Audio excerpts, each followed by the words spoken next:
Welcome to the Intentionists podcast, where we explore the interplay between intuition, spiritual health, and everything in between. I'm your host, Amy Schreiber. And I'm Hilary Zwallen. Our intention is to create a dialogue that inspires you to consciously forge your path with curiosity and compassion for life and its mysteries.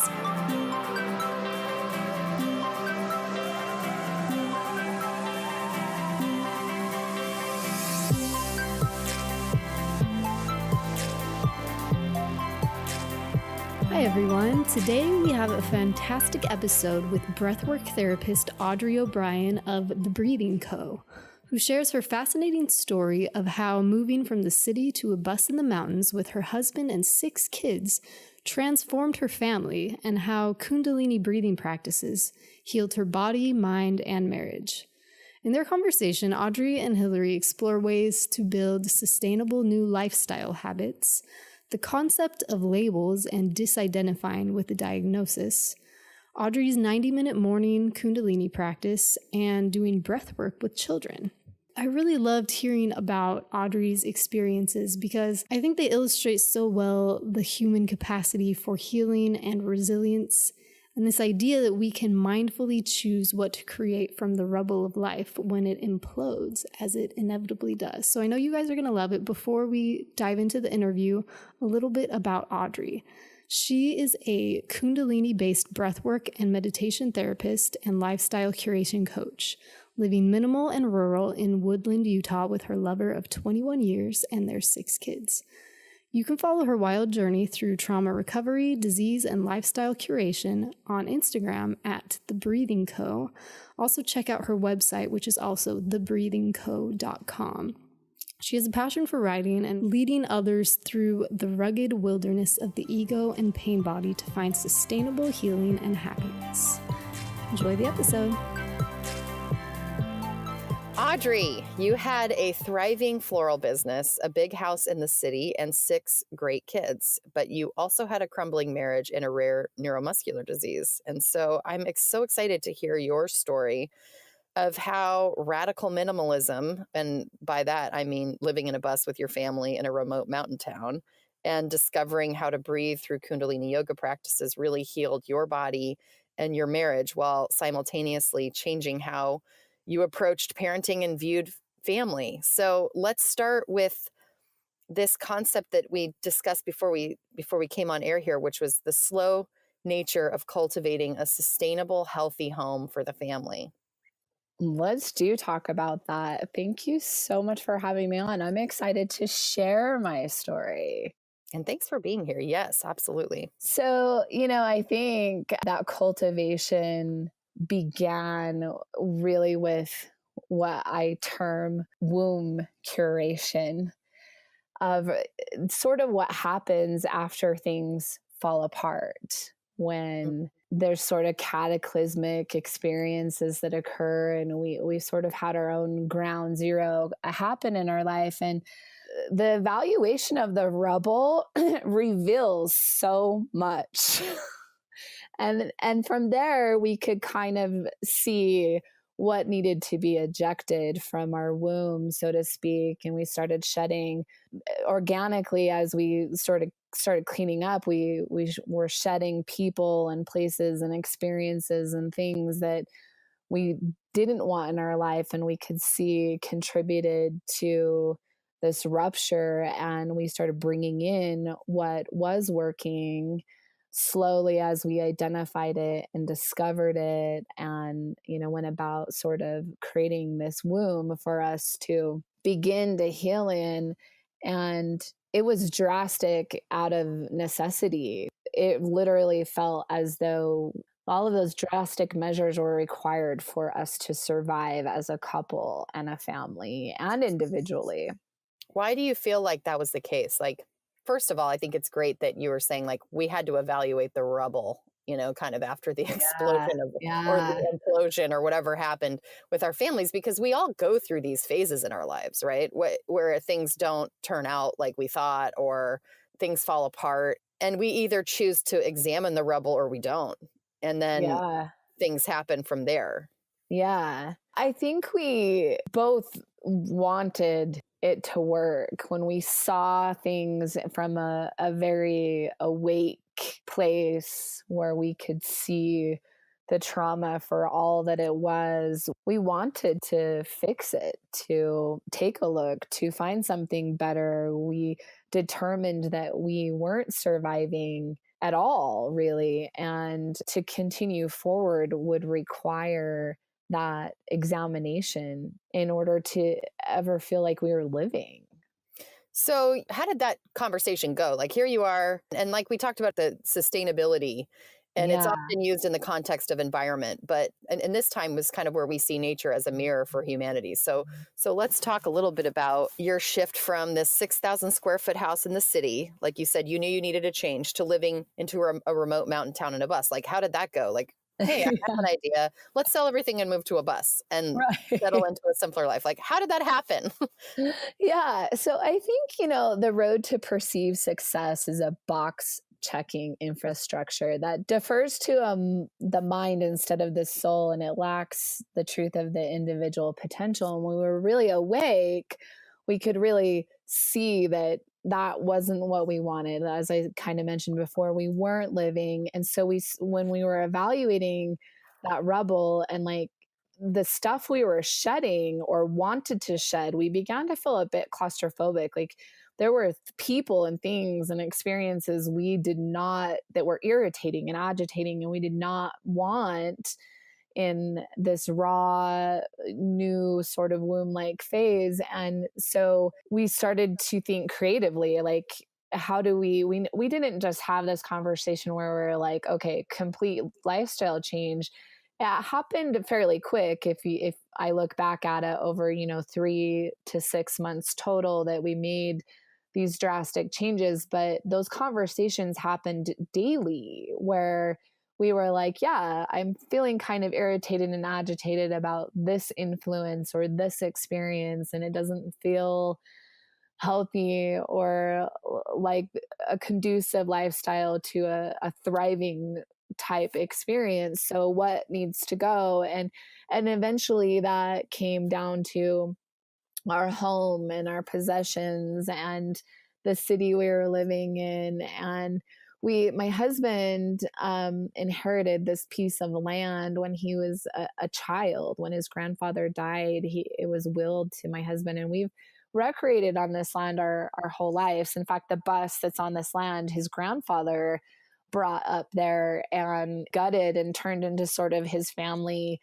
RV. He was so ahead of his time. This was in the 60s. So this was early 60s, late 50s, quite some time ago. And we have done different things to modify the bus and to make it more usable and whatnot over the 21 years we've been married. But we've spent a lot of time here. We knew that it was a place of where we could heal because there was a sacred quality to it always. And so it was a piece of land that you were familiar with and that you knew had that healing. I mean, I get that. I mean, I feel like I've been in places, we have a family ranch like that where it's like, I know if I go there, I will be healed. Yes, Like, yes. go on a hike somewhere in the mountains today.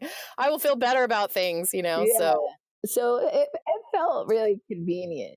Sorry, so it was really about a call back to that location. It's why we chose that. We knew we had to shake things up pretty drastically, and we owned it. It was quite convenient, and in a lot of ways it checked all the boxes that were our boxes and what we were sort of determining our womb needed to be like, and what would drive us towards a successful marriage and family life. And so we just said, well, let's try it for a year and see what happens.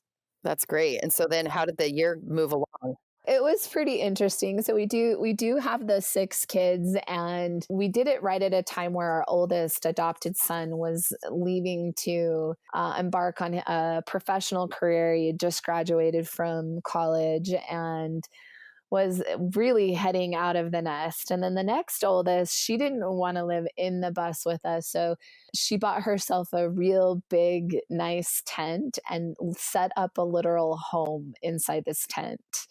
she had like a mattress, and she brought her dresser and all this stuff, and ran extension cords out to her tent, and spent the better part of the time we were there in her tent. Eventually it was too cold for her to do so, but that's sort of how she approached it. The other kids were in the bus with us, and there were some tantrums. Like, when you live in an addicted state of lifestyle and you change things that drastically, and it's difficult to understand for an underdeveloped mind, there were some tantrums for sure. It was difficult for a while.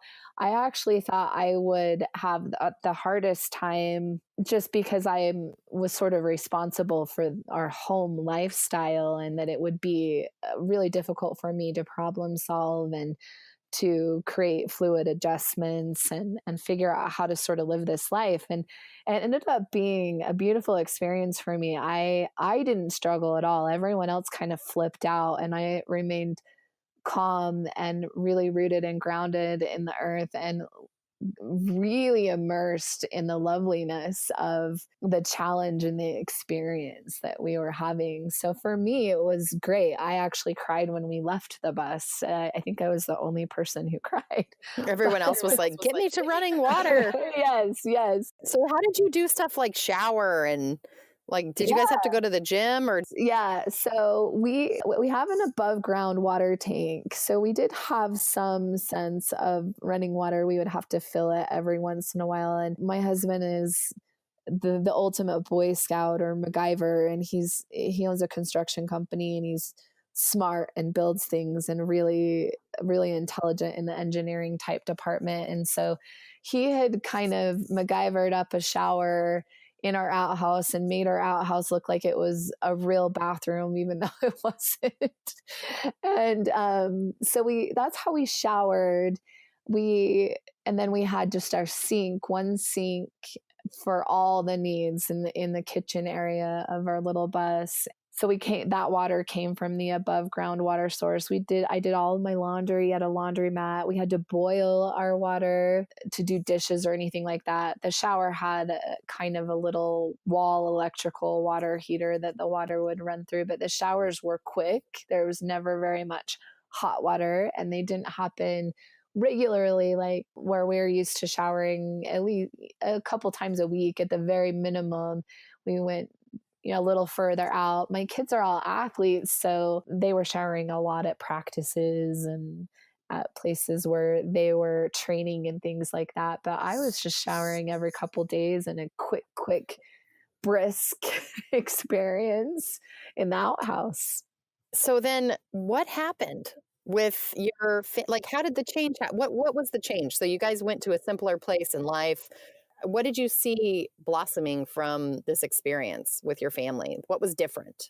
So many things. Our relationships changed, how we worked things out with one another. Our time spent outside and with the earth was greater than our time spent inside, and that transformed everybody in multiple layers, in multiple bodies.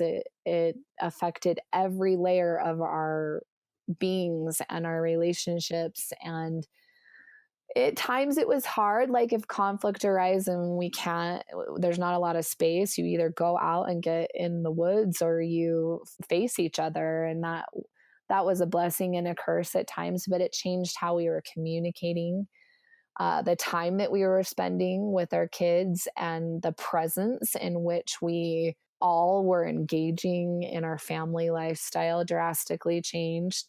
We really limited technology at the time, and the amount of time the outside worldly influences came in, and I watched everyone just transform how they felt about themselves, what was their perceived idea of love, of success, of monetary and financial type perspectives and experiences. We had to work super hard to stay warm, and to get dishes done, and to get laundry done, and to be with one another, and to work in that kind of an environment. It taught us a lot about how to work together as a family and as a team, and how to work hard, period, and then reap the rewards of that, and how different it is to feel a sense of accomplishment with what you've achieved, even in the simple task of getting dishes done after you've boiled 7 pots of water or what have you. It just shook all of it up. We had just interviewed Remington Donovan last week, and we were talking about the Buddhist concept of chop wood, carry water, chop wood, carry water. And just Yeah. that, like, when you're doing these simple tasks, there's something about being in the present moment that it calls you into the present. You're not really allowed to be in your head because the water is boiling and you can't Yeah. burn you, and you have to do the dishes. And so you can't be somewhere else. You have to be right there. Yeah, it's meditative. It's very, very meditative. And we took a lot of those inconveniences, so to speak, into the next stepping stone of the home and womb that we're in, because of how nourishing they are. That's amazing. So part of this big shift to a simpler way of life had to do with your illness. Can you set the stage for what was going on in your life physically? Yeah, so I've never been healthy. I'll start with that. Backstory is I mean, from birth, I've always struggled a bit with my immune system and health and various issues. And I just found myself, as my marriage was falling apart and our businesses were falling apart and our lives really were very, very disconnected, that my nervous system was very amped up. It was full of anxiety and depression and constant fight or flight mode. And I was responding physically. I started struggling to find words. I started having what I can only describe as hundreds of Charlie horses in my muscles every single day. You could watch it. We would record it. It would look like an alien heartbeat, like pulsing, and it would just be gripping my muscles. And I weakened and was really unable to do a lot of daily tasks. And we chased sort of a diagnosis and looking for what's wrong with me as I declined in front of my family's eyes and became very, very sick in a short period of time, ultimately receiving a neuromuscular disease diagnosis in the Parkinson's family, something called basal ganglia dystonia, which I'm not real big on labels. Labels are kind of not my thing. I don't really own that diagnosis today. Let's talk about that for a second. So this idea, you get this diagnosis, and I think this is something that a lot of listeners can relate to, because at some point in our lives, we either encounter someone who's very sick or we become sick, whether it's with MS or cancer or celiac disease, or even if it's something like an allergy, it can be something that totally, it can become part of your identity when you get that diagnosis. So how did you start to shed the idea of I am not my diagnosis?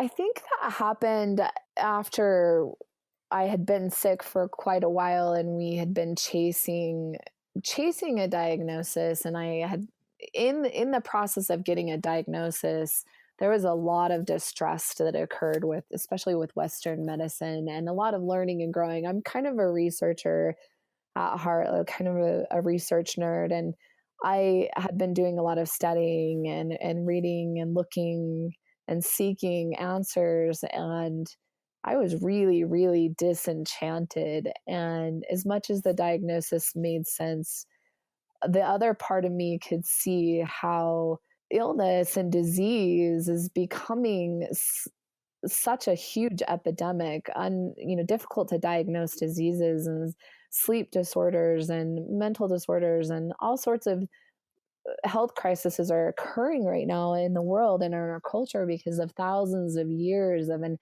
inherited junk, and then it's nature that we've inherited, and then it's the nurture of the lifestyles we're living now and the world we're living in, and the messages that we receive. And I just didn't believe I couldn't reprogram that some way, somehow, that I just had to figure out how to do that. And that I was pretty dedicated from the get-go that I wasn't going to leave these people this soon, this young in my life, these children, and this man, my lover, who I had worked really hard to heal with. And so I just shed it pretty quickly after I received the diagnosis. I started pursuing, no, what do I have to do to fix this? Let's really fix this. Let's not medicate it. Let's not find a way to have a high quality of life while I die.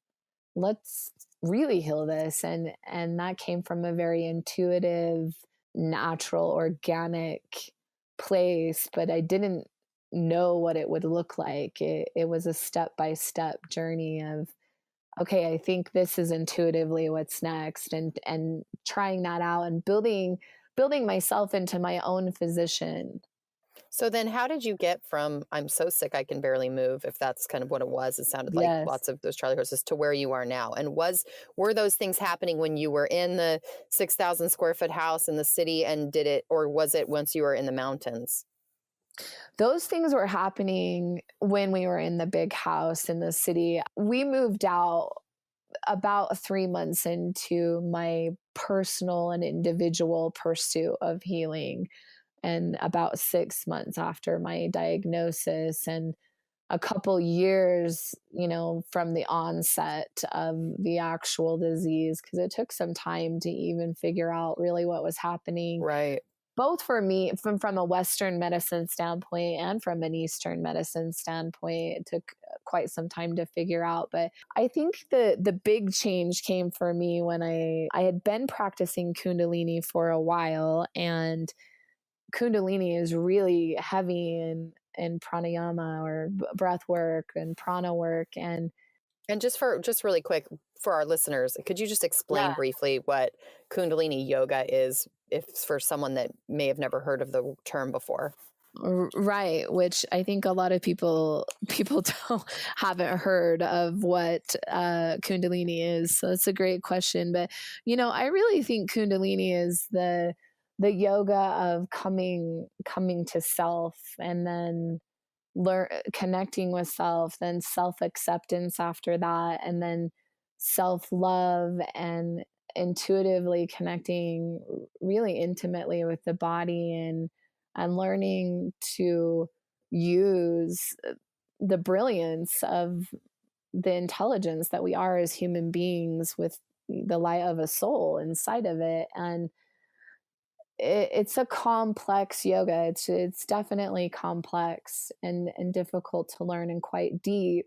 It's not. And isn't it very breathwork do. oriented? I mean, there's just aren't there a lot of mantras and breathing, and that might be different than if you were to walk into a typical like vinyasa flow class or something, even a ashtanga. Sure. You spend a lot of time doing the meditative breath work. Yeah, so much breath work. It's very, very heavy in the breath work department. And I was studying Kundalini. I wanted to learn about it. And the more I learned about it, the more I read, the more I researched, the more classes I went to, the more data I collected, the more I was drawn to this breath work piece of, there's something here. Like, why is breath work so important? What's going on that this is so paramount? And so I started pursuing some research and education away from the Kundalini world and into even Western medicine and oxygen and other breath work writings and research, and learning about how oxygen works in the physical body and how it works in the nervous system, and then going back to Kundalini and Eastern medicine and learning how it works in the pranic body and the energetic body. And it made so much sense to me. It really resonated. It was like I found all the technology I knew to be truth. It finally surfaced. I had manifested what I was seeking. And so I kiboshed all my treatment. I threw away all the medication I was taking. I cleared the table. I went back to my doctor and said, what will happen to me if I stop doing all these things and start pursuing filling my body, with with quality oxygen, what will happen? And he, of course, laughed at me, but I have still walked out of that office with the courage to flip a switch for a time and give it at least a few months of really investing into some oxygen type treatment and therapy to see what would happen. And it only took 3 weeks before I knew without a doubt I was getting better. Wow. And what kind of oxygen treatments? Was this hyperbaric chamber, or is this like ozone, or what was or was it all just breathing? It was all breath work. So I did not do ozone stuff in the beginning of my treatment. I was primarily doing hyperbaric treatments 3 to 4 times a week for 90 minutes. And then I was absolutely engaging in a prana breath work healing session every day in my own home. And throughout the day, I have built a lot of breath work into my lifestyle, into my daily function for both me and my family. So, and was that kind of a new thing once you got to the mountains? Was that part of the kind of the shift, or were you practicing some of that while you were in the city? I was practicing some of that while I was in the city. I really grounded myself in it and began a daily practice when we moved to the mountains. Prior to that, I would engage in Kundalini or some other sort of guided meditation or yogic like exercise, maybe once or twice a week. But my daily practice didn't occur until we made this big lifestyle shift, and it happened outside. I would get up in the blue hour, in the early morning hour, and I had a little spot that I made out in the earth a ways from our little bus cabin, and that's where I would practice for 90 minutes every day. Wow. And you would go sit in the weather, whether it's cold or whatever, for 90 minutes? There were days that my muscles were really reactive to cold, and they still are, not so much now as they were then. So if it was too cold, I would practice inside the bus, but I'd have to get up a little bit earlier even to be able to do that in quiet, sort of still space, because it was a bus and my family would start getting up and getting ready for school and work and all of those things. And so they were getting ready while I was out meditating if it was warm enough. So it was dependent, but I certainly was willing to bundle up to go out and be outside and have that practice. Wow. So it's the combination of the nature and then 90 minutes. So what would you do for 90 minutes? Yeah, that's a great question. So my 90-minute practice, my 90-minute daily practice, which still occurs today, I'm pretty committed to that for the most part. There's, of course, times where I'm sick or extenuating circumstances make it really difficult, but it always starts with a little bit of calling my energy back and coming into myself, and then some movement, doing a little bit of yoga that feels good and really stretching out my spine. I do a lot of cat cow and just some pretty basic yogic movements that then turns into sitting down and tuning in with my intention for the practice and just coming into a more meditative and prayerful like state. And at that point, I've been in practice for probably 20 minutes, 15 to 20 minutes. And then I move on to a pretty serious breathwork practice, segmented up into usually 3 to 7 minute individual practices or kriyas or mantras, or, there's a lot of things you could label that with. I don't like labels. I think I've mentioned that. So, it's, just different exercises, different breathwork exercises. And then I would move into a really challenging meditation for usually 11 to 18 minutes. And what does a challenging meditation look like versus the mantras? It's holding a body mudra for the duration of the 11 to 18 minutes, or doing something that feels simple but is really difficult to hold, thanks to gravity, over an extended period of time, and moving through the resistance that the body and the mind says we cannot do, and sort of breaking through that wall and into a more universal space where intelligence, really, where you can really connect to self, where it's really clear, like, this is not mind, this is self. I've conquered the mind. And it takes time to work up to. You just have to keep progressing as close to, you move to the point in which you can no longer withstand it, and you build up that resistance, and you can break through that at different points in different meditations. Kundalini is full of hundreds of meditations, so a lot of them are really the basis of that. All the breath work and all the meditations are teaching sort of the soul over the mind. One of my favorite quotes is, and I won't quote it exactly, but it's more of just an idea of the mind is a terrible master, but a beautiful servant. And it's really creating that transformation of turning into a servant and taking back the control of the body and the mind. So a challenge is doing a really challenging body mudra with a mantra and usually a breath work on top of it. It's very layered. It's kind of like patting your head and rubbing your tummy, Right. different. It requires a lot of focus. It's like a mentally, physically, emotionally, spiritually, energetically challenging meditation. And then after that, I'd move into more of like a restful meditation or a nidra. Mm. And then when I would emerge up from the nidra, I would spend some time in really, I guess, what could be determined or labeled as prayer, and then wrap up my practice and bask sort of in the light that's created through that experience. In the blissful state. When Yeah. you're done.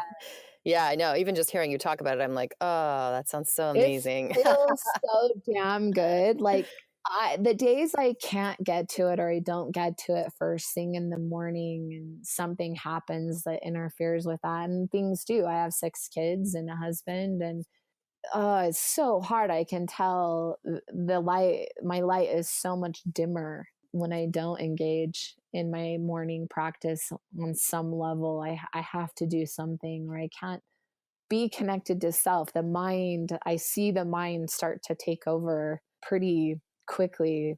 The reprogramming isn't real grooved. It takes time. Right. Well, I think that happens often, right? We get this amazing insight, or we get this nugget of wisdom, and we think, oh my gosh, and then it's the integration part that takes a long time. And it's really, I think it does require the discipline. And I think that's interesting that you bring up Kundalini yoga as a tool really to use to integrate that concept of self versus mind. And I mean, that's really, I mean, here with the Intentionists, we're always talking about the different various tools, as you were talking about connecting. And even, I think even just sitting for 18 minutes is a challenge, for most people. For me, I mean, I can usually meditate for 20, no problem.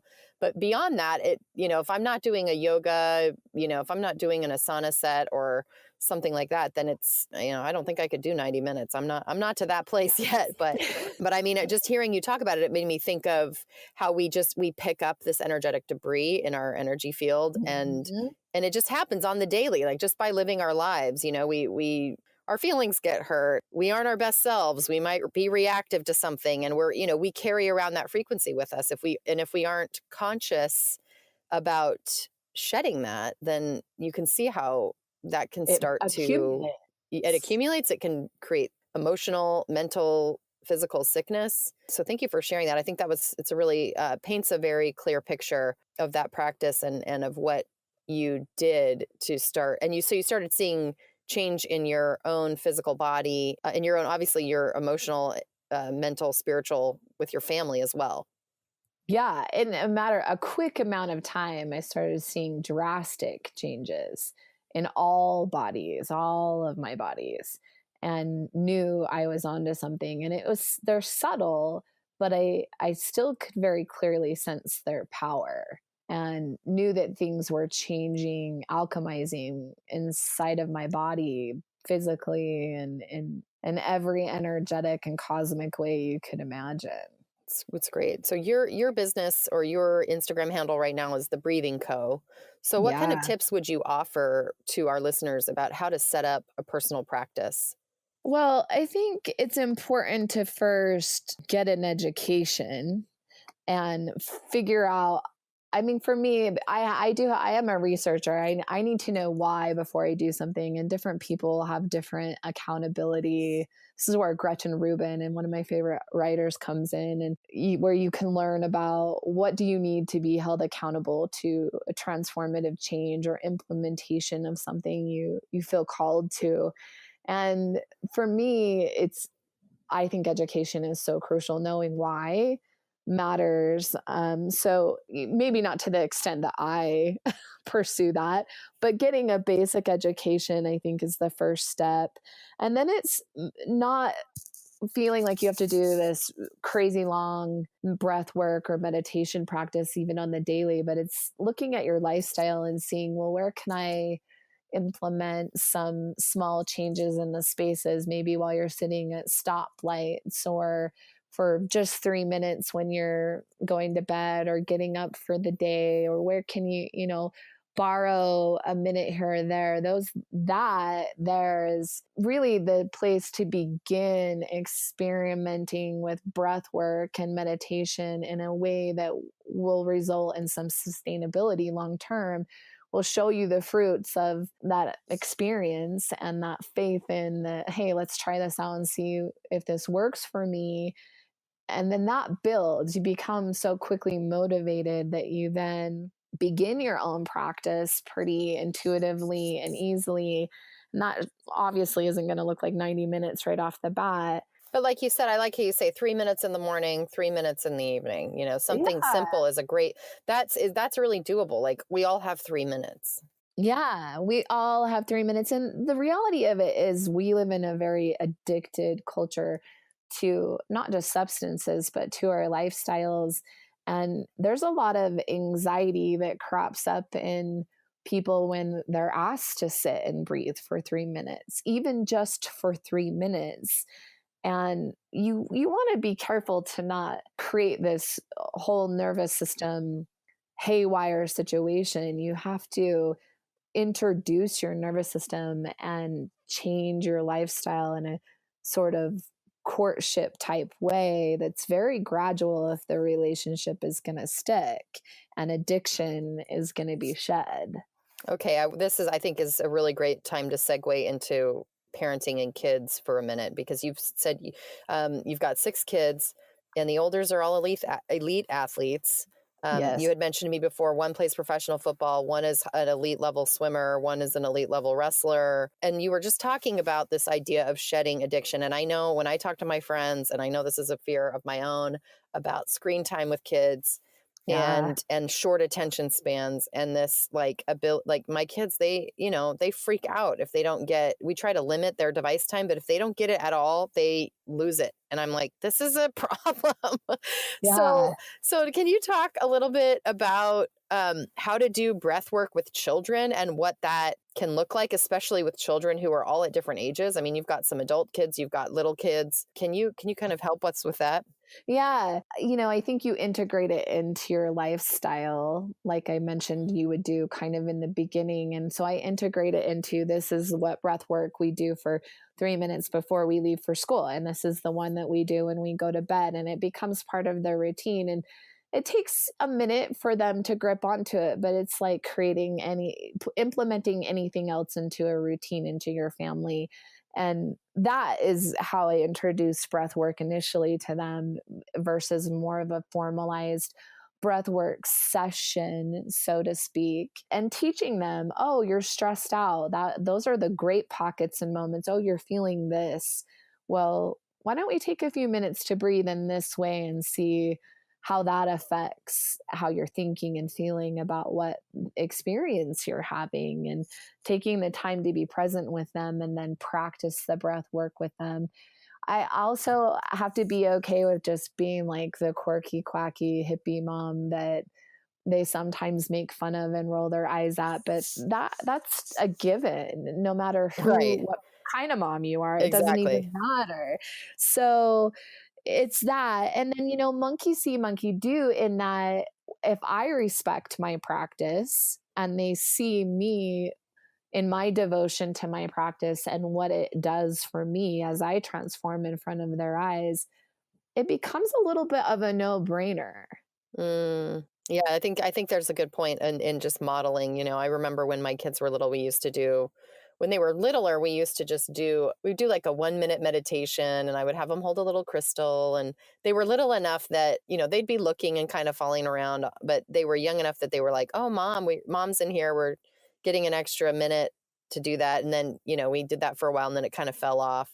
And then the other Yeah, night I tried to do it again, and they were just like, I they're haven't. not having Well, it. yeah, they're like 9 and 6 now. And so I remember my 9-year-old was kind of crying or something. He was upset about something, and it was probably had to do with a video game or not getting to play a video game. And I was like, "You need to go outside and ground yourself." And I was like, "Take off your shoes and ground yourself." And he like looked at me and he was like, "What does that mean?" Like Yeah, in like all sincerity, he's like, "What are you talking about?" And yeah, I had to laugh because I was like, yeah. "No, you're going to go put your feet in the grass, and you're going to just come out of this like hysteria of whatever Fortnite induced, Sure. mania is going on right now. And, we're just going to come back to our bodies." And, we all walked out there and we kind of laughed about it because he was like, "What are you doing? This is weird, Mom." And we're And earthing. yeah. And I'm like, "Yeah, this is what grounding is, child. Listen to me. Yes, I'm your mother." yes. And so then, so then we came back inside and he was fine. I mean, I feel like kids, unlike adults, I think for me, it takes a lot longer now for me to Oh institute yeah, change. I can do it and I can yeah. see the change. Where children, gosh, it's really quick. They can ground It themselves is. quickly. It is. Yeah, and I think really it's become a devotion to a lifestyle of talking about those things. The lifestyle we're living is really conducive to a lot of natural healing, a natural approach to life experiences as a family, and just continual talk about that. It's work, but Mm, so is the whole other way, the way that we were living. That takes energy, more energy actually. It's all energetic work. It's learning how to work with the energetic field and create the womb and the home that you want to be nourished in. mm. And that this is where that work element we talked about at the beginning really comes in. You have to stoke the fire both energetically and here in my home. Like literally that's how we hate our house. But like Right. you have to be committed and devoted to the work of we're doing breath work, we're doing meditation, we're talking about grounding, we're connecting to the earth, we're detaching from the world in these ways, we're connecting in these ways or communicating in these ways, and sort of setting your family lifestyle based on what really is healthy for your family. That's great. So what do you do when your kids aren't paying attention if you're trying to do No. breath work? Yes. Yeah. Okay. This is a question I get asked all the time. And in many respects, I ignore them, like, and out of respect, actually, too. So, out of respect for my practice and respect for them and the age and development they're at, if they aren't being inappropriate for their age and or disrespectful to me, if they need to leave the practice or change what they're doing, or they get a bit distracting, I hold space for that and make our home and our womb and my practice a safe place for them to be in, or how else can I teach them? And if they're being disrespectful to me or to the practice or to someone else in the room, that is sort of where I have to come out of my practice and engage with them. And initially I try and engage with them in a way that still respects my practice, the intention of my practice, and who I'm progressing towards being, more aligned with my soul self instead of my mind self, and not responding out of ego or being reactive, but just responding with respect to the whole situation.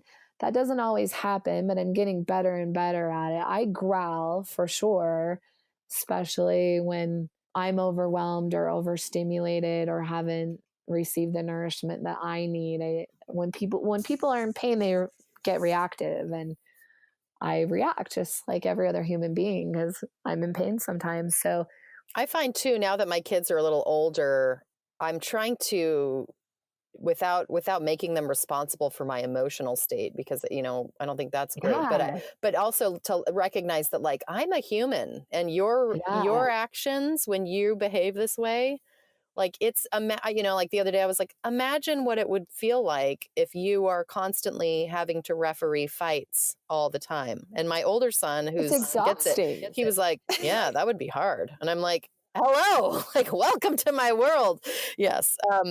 So I think there's a good point. Like, I love that it's like being age appropriate and then calling attention to, we're all human here. You're not responsible for my emotions, but let's all hold space for each other here, teaching children to be empathetic of everyone in the family.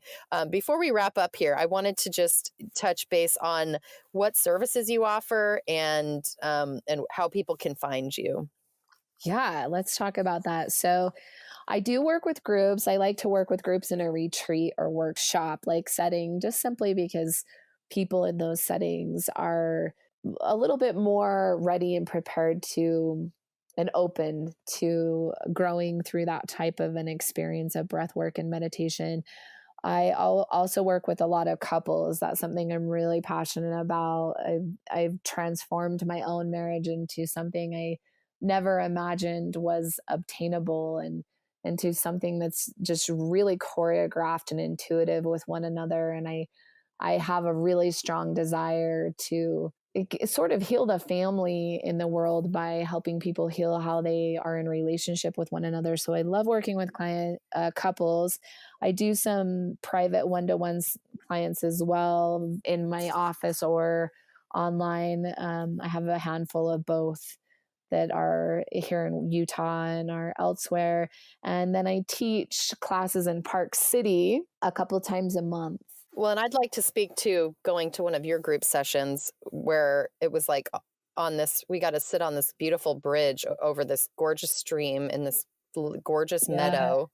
And it was like an hour and a half of Kundalini breathing and bowls, and it was such a great gathering. So, oh my gosh, I hope for people who are local in Utah, or if people that want to travel and are on vacation in Utah will connect with you. How can they get in touch with you? What is your website and Instagram and everything?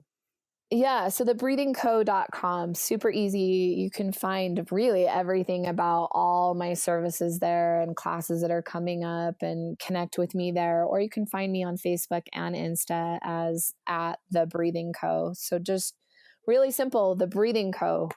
Perfect. Thank you so much, Audrey. We will make sure to link to that as well on our page where we post the episode, and also through our Instagram at Intentionists. So again, thank you so much for joining me, and it's been an absolute pleasure. Likewise, I'm so grateful for your time and for sharing my message. Before we part, we'd like to say thanks for listening, and we hope you'll connect with us on Instagram, Facebook, and YouTube. We would love to hear from you and appreciate all feedback, shares, and likes. To learn more and subscribe to our newsletter, visit Intentionists.com. And no matter where you are or what you're creating, we send you love and invite you to breathe and begin. See you next week.